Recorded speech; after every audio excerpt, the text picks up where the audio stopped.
Saturday mini vlog. మార్నింగే లేచి వెంకటేశ్వర స్వామికి పూజ అనేది చేసుకున్నాను. నిన్న ఏకాదశి కాబట్టి ఈరోజు ద్వాదశి సాటర్డే వచ్చింది కాబట్టి ఇక మార్నింగే పూజ అనేది చేసేసుకున్నాను.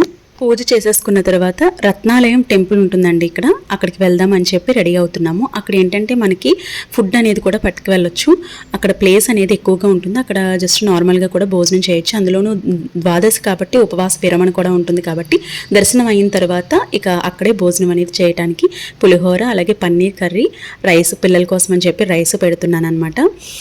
ఇవన్నీ కూడా చేసుకునేటప్పటికి మార్నింగ్ 10 అయ్యిందండి. 10కి ఇంకా బయలుదేరిన అక్కడ దర్శనం అనేది చాలా బాగా జరిగిందండి. రత్నాలయం మీలో ఎంతమందికి తెలుసు అనేది కామెంట్ సెక్షన్లో చెప్పండి. మాకు దగ్గరగా ఉంటుంది.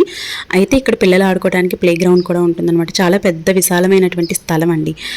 ఇక్కడ లోపలైతే వీడియో అయితే తెలియదు స్వామివారిని, అక్కడ ఫోన్ అలౌ లేదు కదా, సో అందుకని చెప్పి బయట ఆవరణ అంతా కూడా చూపిస్తున్నాను. వీడియో నచ్చితే లైక్ చేయండి, షేర్ చేయండి, సబ్స్క్రైబ్ చేసుకోండి. Thank you for watching.